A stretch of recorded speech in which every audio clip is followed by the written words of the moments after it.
This is the point in our course where the art of the Western world really begins. And of course, that's too simple. Greece was very much a part of a Mediterranean world that included Egypt, and Egyptian art deeply influenced Greek art, especially early on.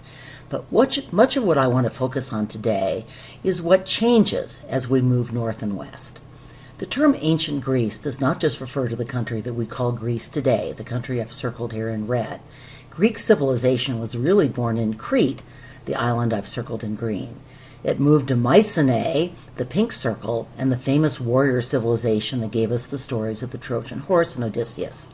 After a dark ages when things fell apart, Greek civilization burst back into life in Athens, yellow circle, and then spread to what is now the Italian island of Sicily, gold circle, and Ionia, blue circle, now western Turkey. Another warrior culture from Macedonia, that's the orange circle, conquered the Greek city-states and spread Greek civilization to the borders of India under Alexander the Great. Greek civilizations would go on to flourish in Egypt and the Middle East before Rome took its place as the ruler of the Mediterranean. The College Board, for its usual inscrutable reasons, eliminated what is often called Proto-Greek art from the course. I can't bear to do that entirely, so I'm going to talk briefly about the art of two earlier Greek civilizations, the Minoan civilization of Crete and the Mycenaean civilization of the southern Greek Peloponnesian Peninsula. What I want you to think about as you look at a series of images is how these Proto-Greek artists built on the art of the ancient Near Eastern cultures that seafaring people would have known, and also how they departed from this tradition. On the left, you see the goddess Neith from the tomb of Nefertari. On the right is a Minoan portrait. Note that these two paintings are only 100 years apart, and that the Minoan painting is actually the older of the two. But basically, they're from the same era. What similarities do you see? Both works show a profile view with a frontal eye. Both show composite figures. Both employ bright colors and display decorative clothing and jewelry. But what do you think made a turn-of-the-century French archaeologist who discovered the Minoan painting think that this woman, whom he nicknamed La Parisienne, or Woman of Paris, was somehow quintessentially European? Well, her hair is stylish but more natural. You could imagine it actually blowing in the wind. And she's animated. She even looks excited. This lady's got places to go, people to see. And here is a bull from the Palette of Narmer on the left and the bull leaper fresco from Knossos on the right. What traits do they share? I would say that both bulls display power and virility. If anything, the Minoan bull is more stylized, less optical, more conceptual. But how are they different? It seems to me that the Minoan bull demonstrates much greater movement and vitality. What's really striking is the different interaction with humans. The Narmer bull probably represents the pharaoh, and it's crushing an enemy. But the bull leaper fresco celebrates humans overcoming bulls. The bull leaper's act represents a different kind of daring, of individual spirit, of athleticism. Women, by the way, have a much more prominent role in Minoan art than in most Greek art. Other than as goddesses, women aren't portrayed nearly as often as men. This may reflect a different view of women's roles. We can't be entirely sure, but based on art such as this, historians speculate that the Minoans were rather more egalitarian than the later Greeks, who very much relegated women to hearth and home. Next culture, what a pace. Around 1400 BCE, the Mycenaeans burst out of their strongholds in southern Greece and overran Crete. More than 3,000 years later, we still enjoyed the stories of the great Mycenaeans that Homer made famous: Achilles, Agamemnon, Odysseus, Helen of Troy. And we now know that these accounts are at least partly based on real history. What you're seeing here is the famous Lion Gate of the fortress at Mycenae, a warrior vase on the top right, and the so-called Mask of Agamemnon on the bottom right, which, by the way, is too old to have actually been a portrait of Homer's king. So what do we learn about this culture just by looking at its art, and how does it look different from the Minoan art we just saw? The Minoans built great palaces. The Mycenaeans built fortresses with thick stone walls. The Minoans decorated their palaces with paintings of pretty girls and buff young men leaping onto bulls. What appears on Mycenaean vases? warriors. And the mask, too, seems to be a warrior's mask. This was a culture that lived and died by the sword. But if the Mycenaeans are a warrior people, they're still a Greek warrior people. So let's compare the so-called Mask of Agamemnon with King Tut's face. How are these two works similar? Well, most obviously, they're both made of gold, although the so-called Mask of Agamemnon is hammered out gold, or repoussé, while Tut, from a richer civilization, is made of solid gold and contains precious stones as well. But materials aside, what similarities do you see in these faces, and what differences do you see? Well, these are both desk masks, but the Mycenaean king actually looks dead. He is clearly immortal. He is also, to my mind at least, more individual in appearance, although we really don't have any way of knowing if he's just as much a physiological fake as Tut. So yes, there is continuity between the ancient Near East and the Proto-Greeks, but yes, too, there is something new under the sun. Moving ahead, the civilized Greek world of the Minoans and Mycenaeans fell apart and was replaced by a Dark Ages that lasted around 400 years. Here is a Dark Ages sculpture of a contact between a man and a centaur, or man-beast. Do we learn anything about Greek heroic age values from this statue? What do you notice? Well, for one, the human figure is nude, except for the helmet, which in my view rather serves to emphasize the nudity. This is new. Sculpture from the nearby Near East almost always portrayed its heroes clothed. The naked human body is admired in Greece. In the Greek Olympics, for example, wrestlers wrestled in the nude. Do you notice anything about the size of the two figures? Surely a horse would be bigger than a man, but this is a hero, perhaps Heracles, so he is appropriately larger than the centaur. Again, note the Greeks' focus on human power, man overcoming bull, hero overcoming centaur. Greece emerged from its Dark Ages with the development of the city-state, or polis. Actually, the term originally referred to a citadel, an elevated defensible hill such as the Acropolis in Athens. Later, these communities added an agora, or marketplace and civic center. The so-called Archaic period also saw the expansion of Greece west to Sicily and east into Asia Minor, now Turkey, and the rise of Athens as both a commercial power and as a kind of fledgling democracy. We'll be looking at Greek temples and Greek sculpture in later lectures. I just wanted to put these together to give you a sense of the art of the Archaic period, which basically ended with the Greeks' huge victory over Persia. Stay tuned for our next lesson. But before we get there, I want to talk about the Athenian agora and the Niobedes crater, and use these two required works to begin grappling with the extraordinary intellectual and artistic flowering of ancient Greece.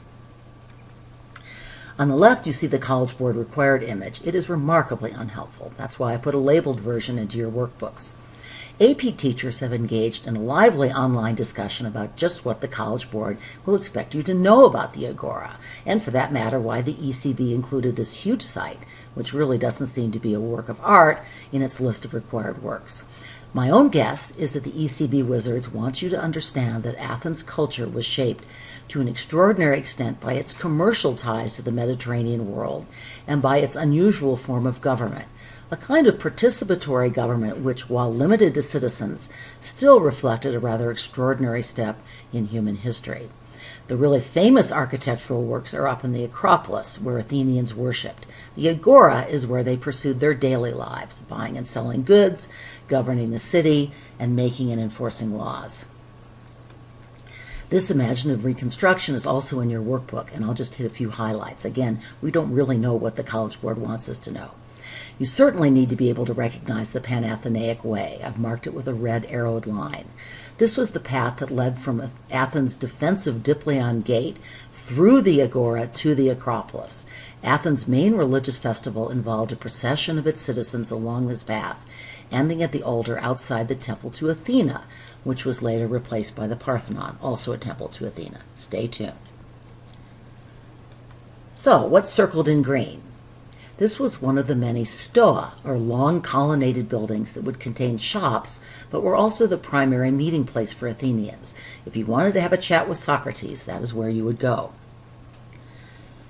And here's a reconstructed stoa of Attalos, which dates from the Hellenistic period after Alexander the Great. So what do you see circled in purple?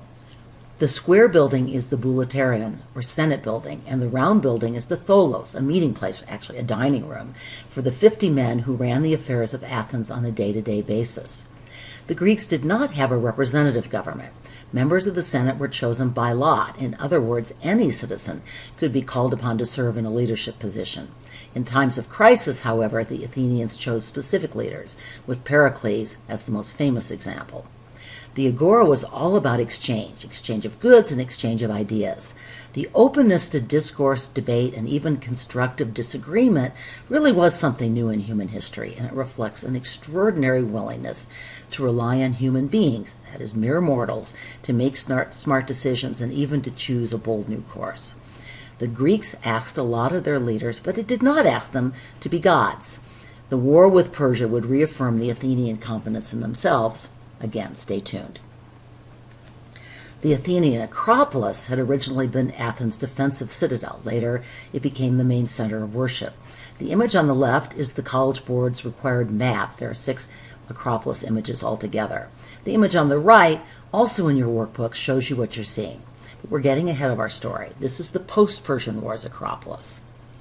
Here's an imaginative reconstruction of the Acropolis in the Archaic period, before the Persian invaders burned down the old temple to Athena, circled in red, and the partially built new temple to Athena, which is circled in green. You do not need to know this version of the Acropolis, but you do need to understand something of the religious world of the Greeks. To enter that world, let's turn to our second work of the day, Niobedes' crater. The College Board's questions about this work tend to focus on technique, so let's start by watching part of a short video that talks about the 2 major kinds of Greek vase paintings, black figure painting and red figure painting, and how these were executed. Note that our required work is a red figure crater, and that in a few days you will write an essay that examines this technique, so take notes, okay? This isn't a required work either, but since the artist chose to depict a scene from Homer's Iliad using both techniques, you get some sense of the 2 styles. As you saw in the video, the advantage of the red figure technique, where details were brushed in rather than incised, was that the artist could add much more detail and could also change the effect by varying the thickness of the glaze. Red figure technique was especially useful for portraying musculature, and the Greeks did love those buff bods. So, I am curious that the College Board chose this side of the work to make its required image, since art historians are still actively debating the content and meaning of this painting, the narrative that it tells. On this side of the vase, we see 11 figures placed at different levels. Only 2 of them are clearly recognizable. Heracles in the center, holding his club and bow with his lion skin over his left arm, and Athena on the left. Around them, several warriors are represented in varying poses. But which Heracles story is this? Maybe it's Heracles descending into Hades to rescue warriors who had tried to carry off Hades' wife, Persephone. Maybe Heracles, the son of Zeus and a mortal mother, has just been made a god. A more recent theory, which our Khan Academy experts presented, and therefore is more likely to be on your test, is that this vase painting makes reference to the Persian Wars. We know from ancient sources that Heracles was thought to have helped lead the Greek soldiers to victory in the Battle of Marathon against Persia.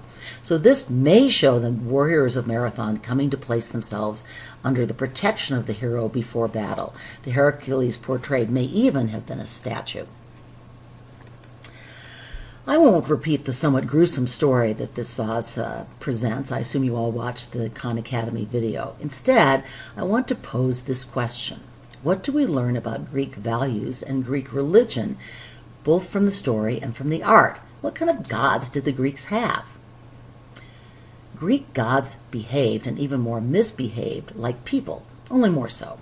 Greek gods quarreled, played favorites, and took sides in human conflicts and within their own family. Zeus was always off seducing mortal women, and most of the goddesses, frankly, did not behave much better. As disconcerting as we, or at least I, find the theology of Greek gods, it does in a sense reflect this central idea of Protagoras, that man is the measure of all things. Let me close with a few comments about form. The artist has abandoned the common ground that we saw on the bilingual vase, and instead portrayed the story on staggered tiers. This parallels the move away from the strict frontality in classical Greek sculpture, in Archaic Greek sculpture, as we'll soon see. The figures display the stiffness of archaic and early classical sculpture. The more natural movement of contrapposto hasn't shown up in Greek art yet. That's why it's called the severe style. But we do see the fascination with the human body and the way it moves. Another interesting feature of this crater is it depicts landscape, admittedly in the form of a rather oddly shaped tree. We will talk about developments in Greek sculpture soon, but first I want to return to public spaces and talk about what their different public spaces teach about Greek and Persian cultures.